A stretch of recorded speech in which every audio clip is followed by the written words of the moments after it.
Ви знаєте, я, власне, протягом 5 років про це говорю, і ми повинні бути об'єктивними, свідомими і відповідальними за кожне слово, яке ми сьогодні говоримо, особливо коли говоримо про такі речі. Ну, я не буду, напевно, повторювати про мою принципову громадянську і державницьку позицію, яку я висловлюю протягом цього часу. Безумовно, це і позиція, в першу чергу, міністра внутрішніх справ щодо відвертої ганебної анексії суверенної території суверенної України з боку путінського режиму.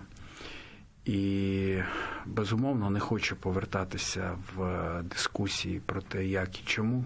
Ми прекрасно розуміємо, що окупація Криму готувалася вже давно, принаймні за тою інформацією, яка є на сьогоднішній день в українських спецслужб і у розвідки. Це відбувалося приблизно з 2002 року.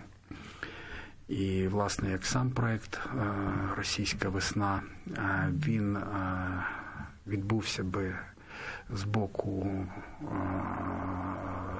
Збройних сил Росії за наказом Путіна за любих обставин. Питання, що вони підгадали саме той час, коли наша держава була максимально ослаблена, розграбована режимом Януковича з абсолютно деморалізованою і розкраденою, знищеною армією, яку очолювали співробітники російських спецслужб, ви знаєте, знову ж не буду повторювати.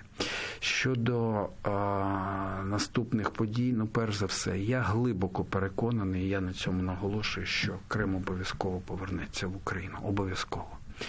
Я не буду, ви знаєте, намагатися займатися шапкозакиданням і казати, що це відбудеться завтра. Тому що для цього повинні працювати багато чинників, які б змусили Путіна або ж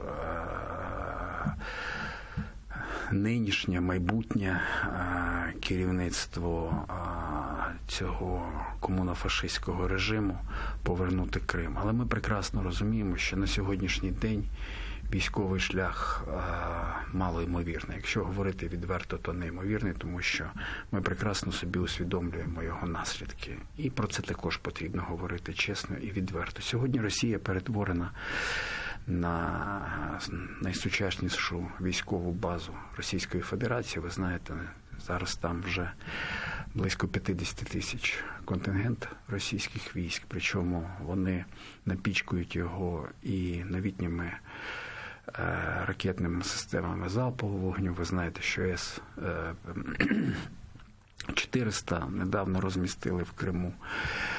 Ми розуміємо, що вони заселяють сьогодні, здійснюють експансію Крима громадянами Росії з інших територій. І, власне, це відбувається от саме реалізація тої планової окупації, яка планувалася задовго до 2014 року. Тому, безумовно, на моє глибоке переконання, єдиним шляхом вирішення цієї проблеми є санкційно-дипломатичний. В даній ситуації ми говоримо про те, що тут повинна бути дуже чітка позиція, відпрацьована з нашими міжнародними партнерами, в першу чергу Сполученими Штатами Америки, Канадою, Європейським Союзом, хоча, на жаль, зараз в Європейському Союзі ми споглядаємо певні негативні тенденції. Це не означає, що потрібно зупинятись. Ну і беззаперечним фактором повернення в Крим повинна бути і успішна Україна, тому що скажімо так, найважливішу роль в майбутній деокупації Криму здійснять саме ті люди, які мешкають на тих територіях, громадяни України, які в силу цих обставин опинилися сьогодні під окупацією. І тут я хочу вкотре вклонитися і подякувати щиро за мужність всім кримським татарам, які сьогодні, незважаючи ні на що, продовжують свою боротьбу з путінським режимом безпосередньо в Криму. Тобто для деокупації Криму, яка обов'язково відбудеться, повинно бути здійснення цілісних і комплексних заходів, які, я сподіваюся, обов'язково дадуть результат.